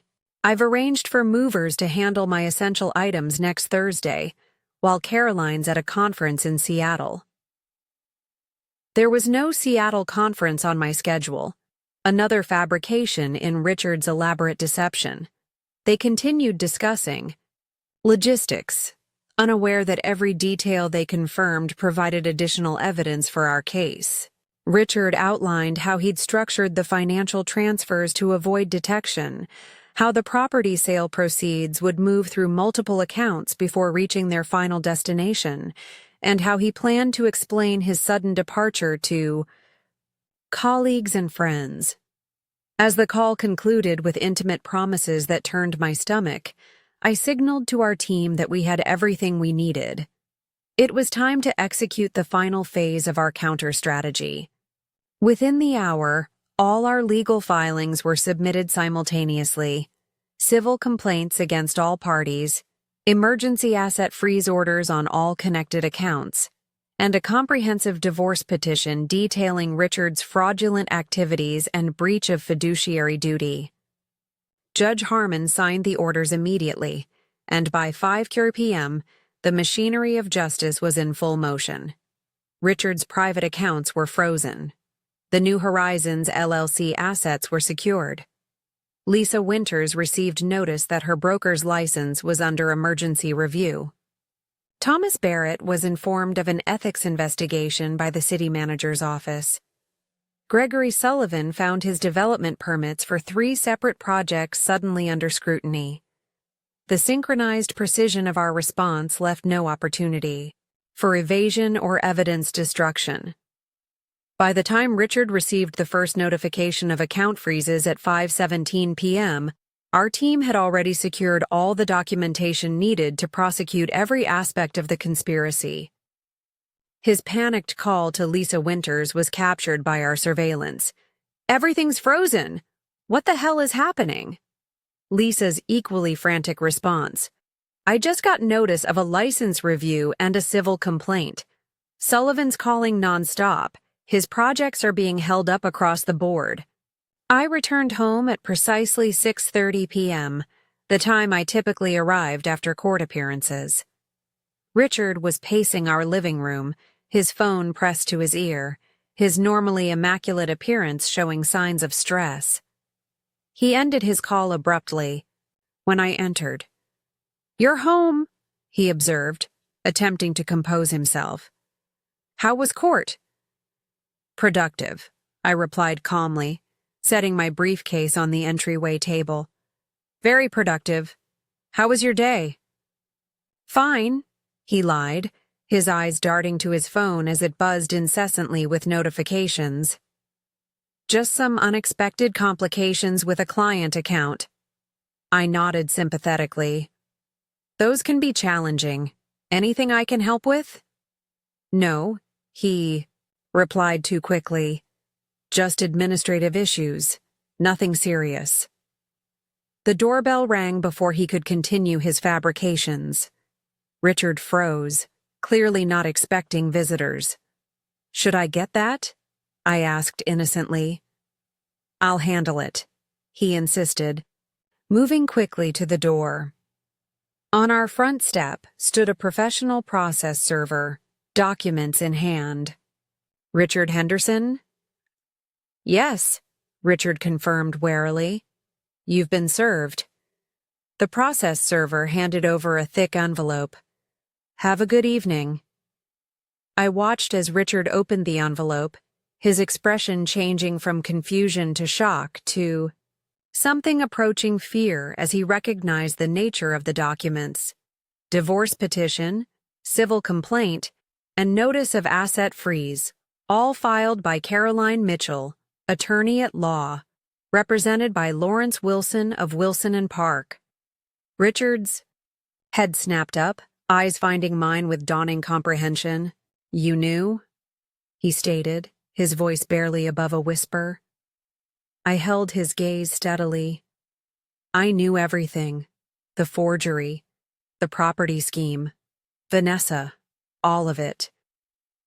"Caroline, I can explain." "Save it for your deposition," I interrupted calmly. "You'll find similar documents have been served to Lisa Winters, Gregory Sullivan, Thomas Barrett, and Vanessa Chambers. All accounts connected to your scheme have been frozen, all property transactions halted, all participants facing civil and potentially criminal charges." The blood drained from his face as he grasped the comprehensive nature of my response. "How did you— You made a critical miscalculation, Richard," I explained, maintaining perfect composure. "You thought I was too distracted by my environmental crusades to notice what was happening right under my nose. You believed your charm, and lies would continue working as they always had. Most significantly, you underestimated exactly who you were dealing with." I allowed myself a small, satisfied smile as I delivered the final blow. "Oh, and the Historical Preservation Society has filed formal objections to the variance applications. Eleanor Blackwell sends her regards. She was my grandmother's closest friend." Richard stared at the documents in his hands, reality crashing down around him. 7 months of careful planning dismantled in a single afternoon. His future with Kai, Vanessa evaporating as quickly as the funds he'd diverted to finance it. "The settlement terms are outlined on page 4, I added, watching him struggle to process what was happening. "You have 24 hours to decide. Accept the terms, which are significantly more generous than you deserve, or face criminal prosecution for fraud, forgery, conspiracy, and attempted bribery." 24 hours isn't enough time to review all this, he protested weakly.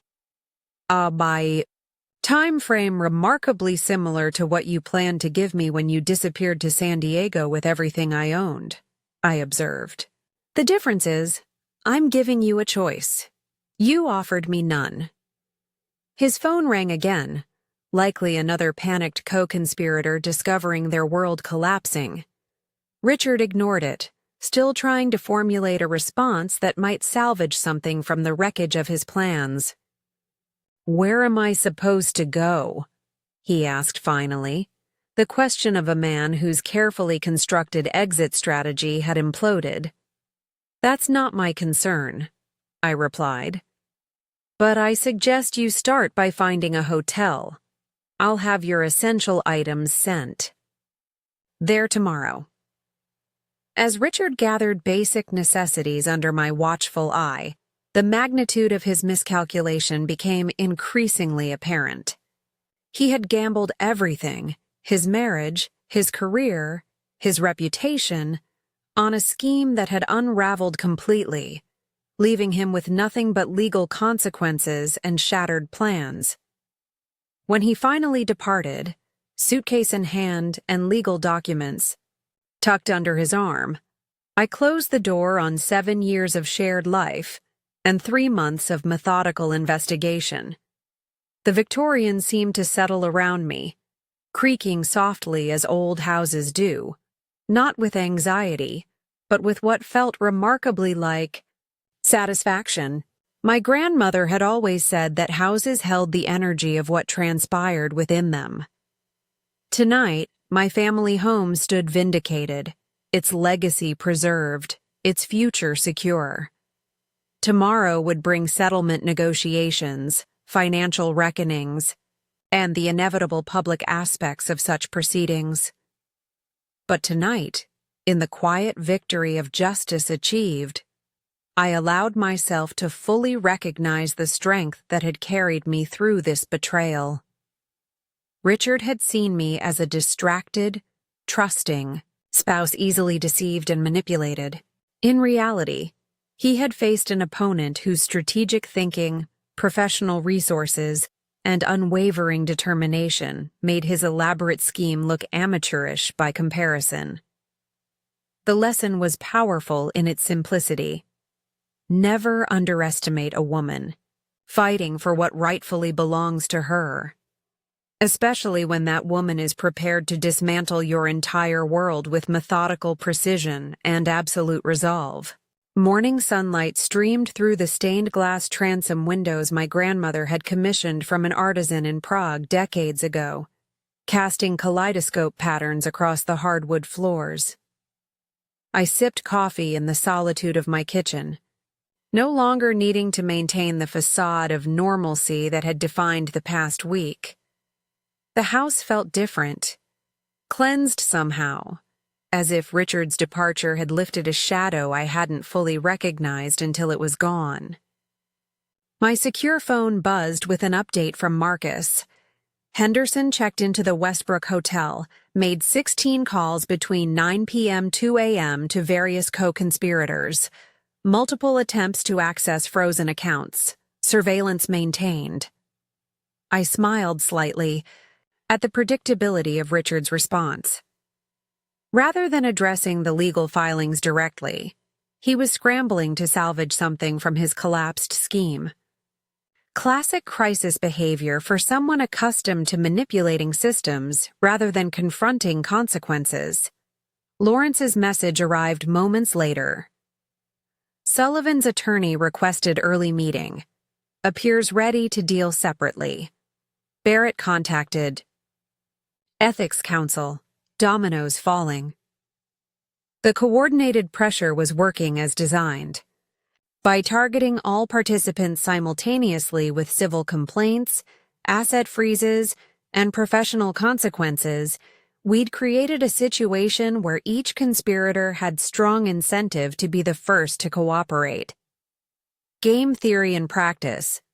The prisoner's dilemma played out across multiple parties. At precisely 9 a.m., the doorbell rang. Jennifer stood on my porch, dressed in casual weekend clothes rather than her judicial robes. A friend today, not a judge. Brought reinforcements, she announced, holding up a bag from my favorite bakery. Situations like this require proper carbohydrates. I welcomed her into the kitchen, grateful for both the pastries and her steady presence. We'd been friends since our first terrifying day of law school, partners in late-night study sessions and early morning court preparations. If anyone understood the complex emotions beneath my controlled exterior, it was Jennifer. "How are you really doing?" she asked as we settled at the breakfast nook overlooking my garden. "And don't give me the lawyer answer." I considered the question honestly, acknowledging feelings I'd kept carefully compartmentalized during the investigation. "It comes in waves," I admitted. Moments of fury followed by profound sadness. 7 years of shared history suddenly recontextualized. Was any of it real? Were there warning signs I missed? Then determination takes over again. The practical steps of unwinding this mess. Jennifer nodded, understanding the oscillation between personal pain and professional resolve. "You've handled this with remarkable strength," she observed. "Most people would have confronted him immediately, lost in emotional reaction rather than methodical response." "I had excellent motivation," I replied, glancing around at my grandmother's home, the legacy Richard had so casually attempted to erase. "And I had you, Lawrence, Marcus, a team that helped channel that motivation effectively." "Speaking of which," Jennifer said, checking her watch, "isn't Lawrence meeting Richard's attorney at 10? "Along with Helen and Martin for the financial and criminal aspects," I confirmed. "Richard retained Bradford Collins late last night, corporate, attorney from his firm's litigation department." "Interesting choice," Jennifer mused. Collins handles securities cases, not criminal defense or divorce. Suggests Richard still doesn't fully grasp his situation, I noted. He's approaching this as a business negotiation rather than potential criminal prosecution. His mistake, Jennifer said simply. At 10:30, my secure phone rang with Lawrence's call from the conference room where settlement discussions were underway. Collins opened with bluster, Lawrence reported, a note of amusement in his voice. Claimed everything was a misunderstanding. Threatened countersuits for defamation and business interference. How long did that last? I asked. About 12 minutes, until Helen presented the complete financial documentation and Martin outlined the criminal statutes violated. Collins called for a brief recess and has been in the hallway with Richard since. And the settlement terms? We presented exactly as agreed. Full property restoration, comprehensive financial accounting, resignation from all professional positions, no contact provisions, and the stipulation that accepting these terms is contingent on Richard providing complete testimony against all co-conspirators. This last provision was particularly strategic, offering Richard a path to avoid criminal charges only if he helped dismantle the entire scheme. How did he respond? Physical reaction was telling, Lawrence observed. Color drained from his face when he realized the scope of evidence we've assembled. Collins is clearly advising acceptance of terms, but Richard appeared resistant initially. He's still looking for a way out, I surmised. Some angle he thinks we've missed. If so, he's deluding himself, Lawrence assured me. Every escape route has been anticipated and blocked. They're returning to the conference room now. I'll update you shortly. While awaiting Lawrence's next report, Jennifer and I reviewed the parallel proceedings unfolding against the other conspirators. Lisa Winters had received notice of license suspension pending investigation by the State Real Estate Commission. Gregory Sullivan faced not only civil claims, but regulatory review of all his development projects. Thomas Barrett had been placed on administrative leave while the city's Ethics Commission reviewed evidence of bribery. Most satisfying was the notification Vanessa Chambers had received, her newly formed LLC frozen, her role in the conspiracy documented, and the clear evidence that her romantic relationship with Richard had been intertwined with fraudulent financial activities from the beginning. She must be re-evaluating her choices right about now, Jennifer observed dryly. Wondering if Richard was worth risking her professional reputation and potential criminal charges, I agreed. I almost feel sorry for her. Jennifer raised an eyebrow skeptically. Almost, I emphasized with a small smile. At 11:45, Lawrence called back with an update that confirmed our strategy was working. Richard has agreed to the settlement terms. With one modification request, he reported. He's asking for structured payments from his retirement accounts rather than immediate liquidation. For what purpose? I asked, suspicious of any deviation. Appears to be tax-related, according to Collins.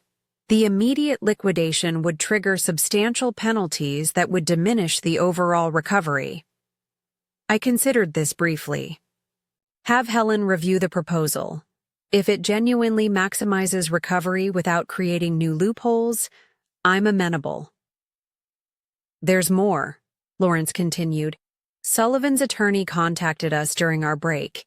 He's offering complete cooperation, including documentation of similar schemes they've attempted with other properties.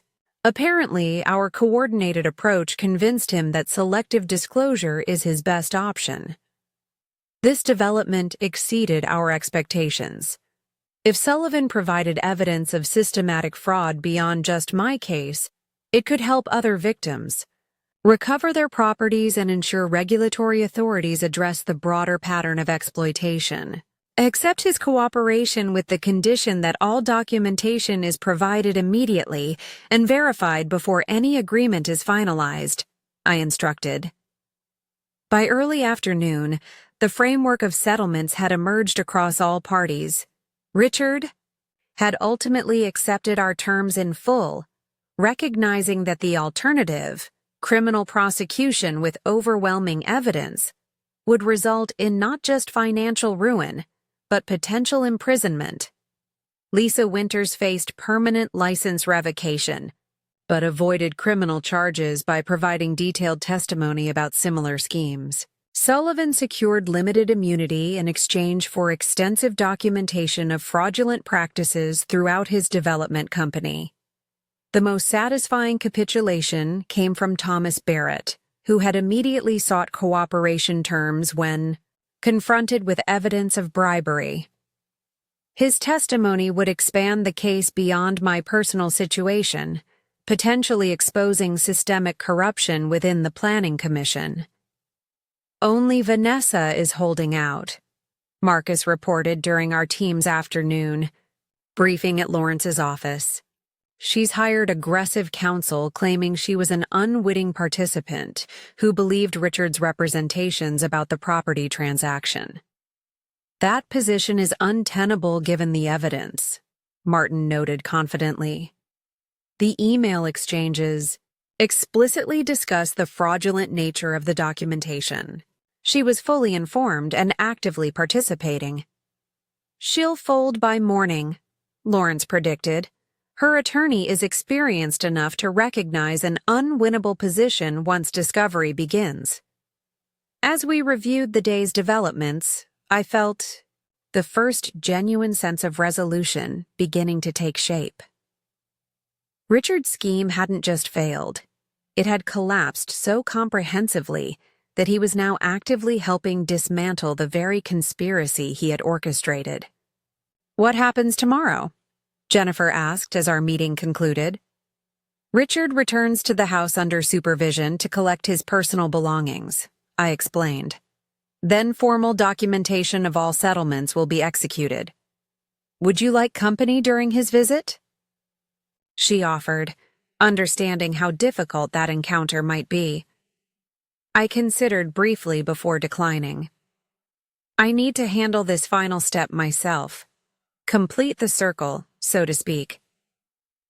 That evening, alone in the Victorian, I walked through rooms that held both cherished memories and recent betrayals. In my grandmother's study, where generations of family history had been preserved in photos and documents, I found myself contemplating the nature of resilience.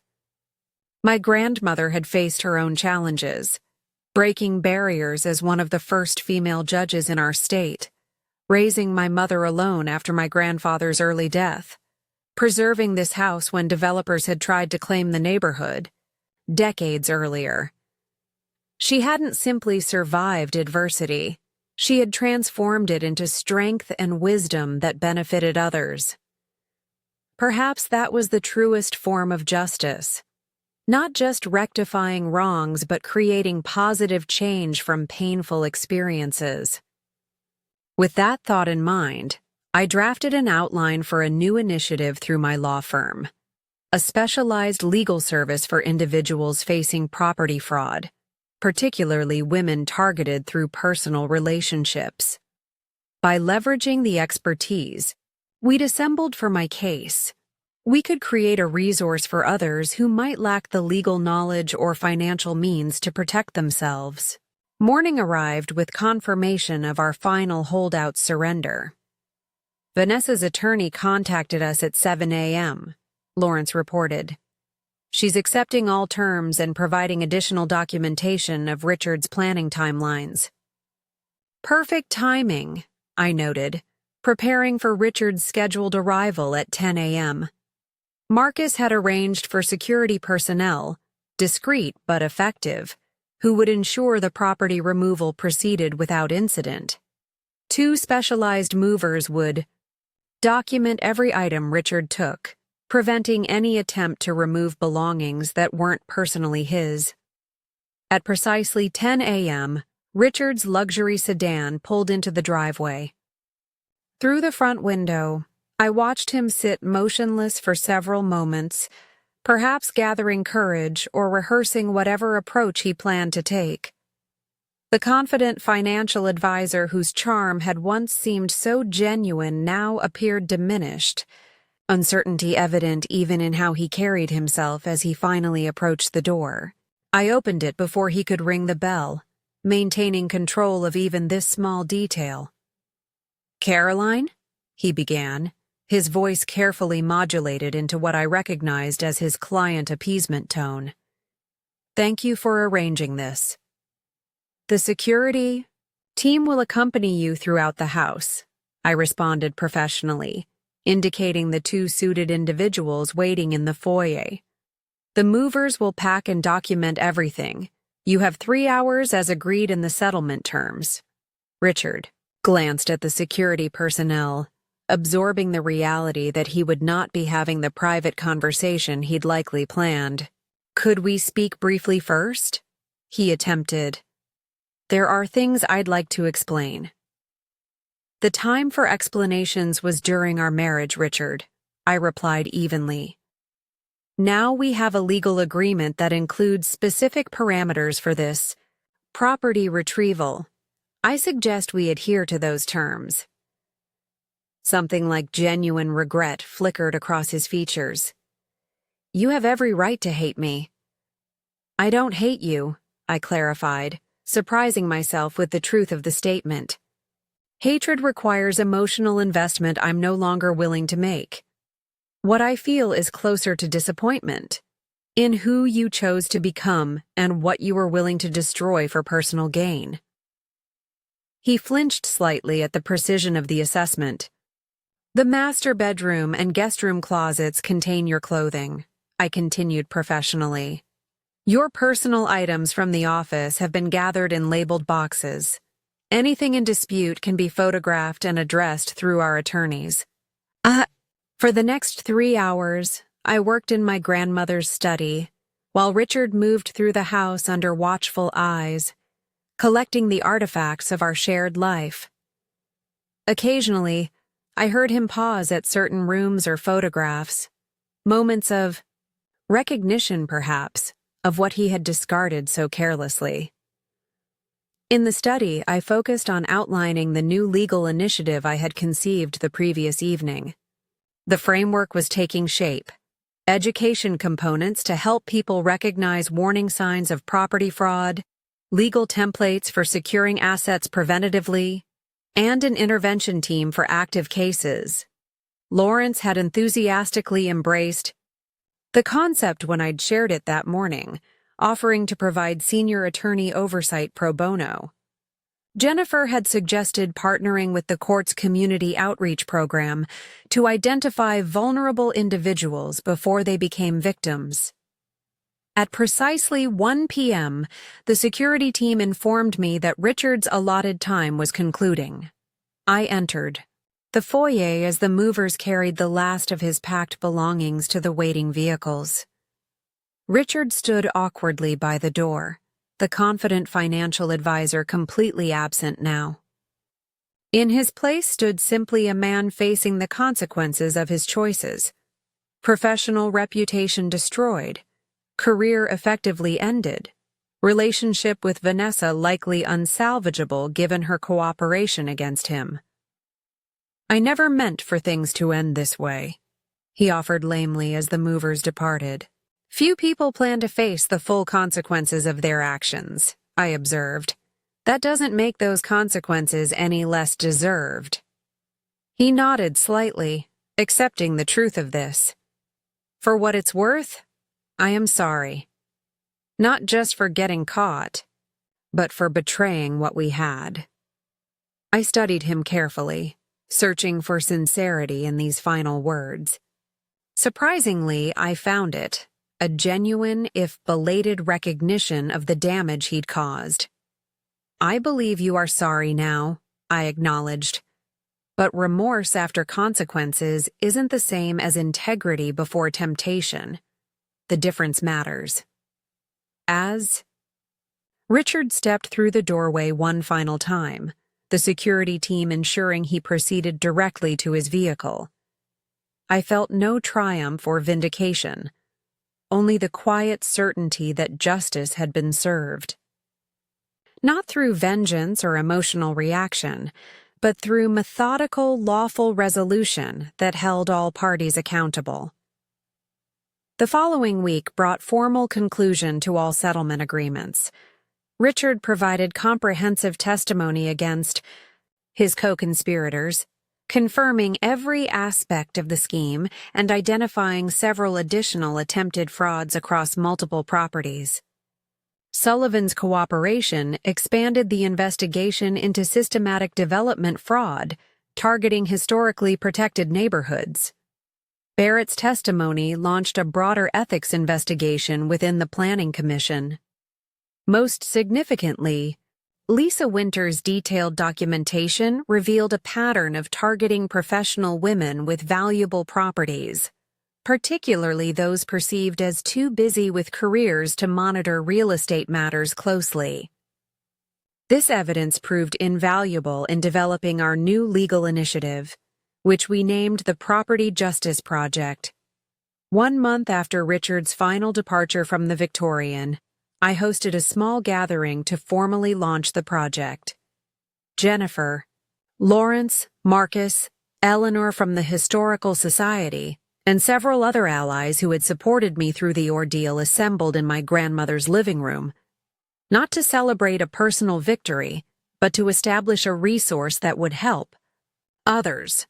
What began as a personal injustice has evolved into something much more significant, Lawrence observed as we reviewed the project's framework. The systematic targeting of professional women for property fraud appears to be far more widespread than anyone realized. The pattern is consistent, Marcus confirmed, displaying his analysis of cases identified through Winter's records. Successful professional women with significant property holdings, often inherited or independently acquired before marriage. Busy careers that limited their attention to financial details. Partners who systematically exploited those circumstances.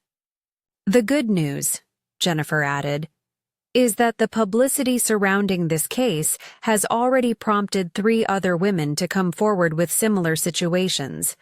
We've been able to intervene before their properties were transferred. Eleanor Blackwell raised her glass in an impromptu toast. To turning personal adversity into community protection. Your grandmother would be immensely proud, Caroline. The mention of my grandmother brought a wave of gratitude. Her legacy lived, not just in the Victorian she'd preserved, but in the values she'd instilled. Resilience, integrity, and using one's skills to benefit others.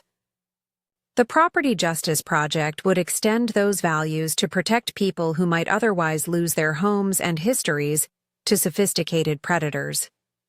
In the weeks that followed, I gradually transformed spaces in the Victorian that had held too many memories of Richard. My grandmother's sewing room, which he had claimed as his office, returned to its original purpose, though now as a planning center for the project rather than for sewing. The master bedroom received new furnishings, colors, and arrangements that reflected my preferences alone rather than compromised choices. Each change felt like reclaiming not just physical space, but personal identity that had been subtly constrained during our marriage. I recognized patterns of accommodation I'd made unconsciously, preferences set aside, opinions moderated, ambitions sometimes tempered to maintain harmony. The Caroline emerging now was more authentically aligned with the granddaughter my grandmother had raised to be forthright and uncompromising in matters of principle. 3 months after the settlement, I received unexpected correspondence from Vanessa Chambers. Unlike Richard, who had attempted several times to initiate contact, despite the no communication provision in our agreement. Vanessa had maintained appropriate legal distance. Her letter, sent through her attorney, contained a brief but seemingly genuine apology and information about two other women Richard had cultivated relationships with before her, potential victims who had narrowly escaped his pattern. I forwarded the information to Marcus for investigation while reflecting on Vanessa's situation. Though unquestionably culpable in the conspiracy, she had been targeted by Richard using many of the same manipulation techniques he'd attempted with me. Her cooperation had ultimately helped protect other potential victims, suggesting at least some capacity for growth and accountability. By the 6-month mark, the Property Justice Project had assisted 14 individuals in securing their properties against fraudulent transfers. We had developed educational materials distributed through professional women's organizations, created a rapid response team for emergent cases, and established partnerships with 3 district attorneys' offices for criminal prosecution of systematic offenders. The Victorian, meanwhile, had received official enhanced protection through the Historical Society, with Eleanor ensuring documentation that would prevent any future development attempts, regardless of ownership changes. The house that had been the target of Richard's scheme now stood as both personal sanctuary and occasional meeting space for the project's team. On a bright spring morning almost exactly 1 year after discovering Richard's betrayal, I stood in my grandmother's study, now truly mine in both legal title and personal identity. The room remained largely as she had designed it, with built-in bookshelves housing her legal references alongside my environmental law volumes, her desk now holding my laptop and case files, her portrait watching over it all with what I always imagined was knowing approval. My phone chimed with a message from Jennifer. Mitchell versus Henderson officially closed. Final accounting complete, all assets distributed, divorce decree formally recorded. Congratulations. The simple notification marked the conclusion of legal proceedings that had consumed countless hours and considerable emotional energy. Richard Henderson was now legally excised from my life, my home secured not just against his specific scheme, but against any similar attempts in the future. I gazed out the bay window overlooking the garden my grandmother had designed decades earlier. Spring bulbs she had planted were blooming again, a reminder that renewal follows even the harshest seasons. The Victorian creaked slightly in the morning warmth, the sound no longer carrying anxiety but rather the comfortable settling of a house that had weathered many storms over its century of existence. My grandmother had often said that true strength wasn't avoiding difficult circumstances, but responding to them with integrity and purpose. The past year had tested that philosophy thoroughly, forcing me to confront betrayal, deception, and the painful unraveling of what I'd believed was a genuine partnership. Yet from that painful soil had grown something unexpected, not just personal resilience but a mechanism to protect others from similar experiences. The Property Justice Project now operated in 3 states, with plans for national expansion through partner law firms. Each case we handled refined our approach, strengthened our resources, and potentially saved someone's family home or cherished property from fraudulent transfer. What had begun as a personal defense strategy had evolved into a mission with far-reaching impact. As I prepared for a meeting with the project's expanding team later that morning, I reflected on the irony at the heart of Richard's miscalculation. His scheme had failed not just because of the specific legal protections I'd put in place, or the investigators I'd engaged, but because he had fundamentally misjudged my character. He had mistaken professional focus for inattention, trust for naivety, and partnership for vulnerability. In targeting my family home, The physical embodiment of my grandmother's legacy and my own cherished heritage, Richard had inadvertently catalyzed not just his own downfall, but the creation of a protective framework that would prevent countless similar schemes from succeeding. The Victorian stood as testimony to this transformation. Not just a house preserved from developers, but a living symbol of how attempting to exploit someone's treasured legacy could instead unleash their most formidable response. The deed remained. Solely in my name, the property more securely protected than ever before, and its significance expanded beyond personal haven to become headquarters for a mission of broader justice. Richard Henderson had secretly attempted to sell our family home to finance his affair, never realizing that my name was the only one on the deed. His critical error wasn't just legal, but fundamental. He had failed to recognize that in targeting what I valued most, he would encounter not the distracted professional he imagined, but the determined advocate my grandmother had raised me to be. That advocate hadn't just protected her own property, but had transformed a personal betrayal into a force for positive change, creating protection for others who might face similar schemes. Perhaps that was the most complete form of justice, not just rectifying a single wrong, but creating systemic change that prevented countless future injustices. The final spring bulbs were opening in the morning sunlight, new life emerging from roots planted generations earlier. Like those persistent flowers, the values my grandmother had instilled had emerged stronger after the harsh season of betrayal. Resilient, vibrant, and now extending their protection far beyond the boundaries of our family home. Up next, you've got 2 more standout stories right on your screen. If this one hit the mark, you won't want to pass these up. Just click and check them out. And don't forget to subscribe and turn on the notification bell so you don't miss any upload from us.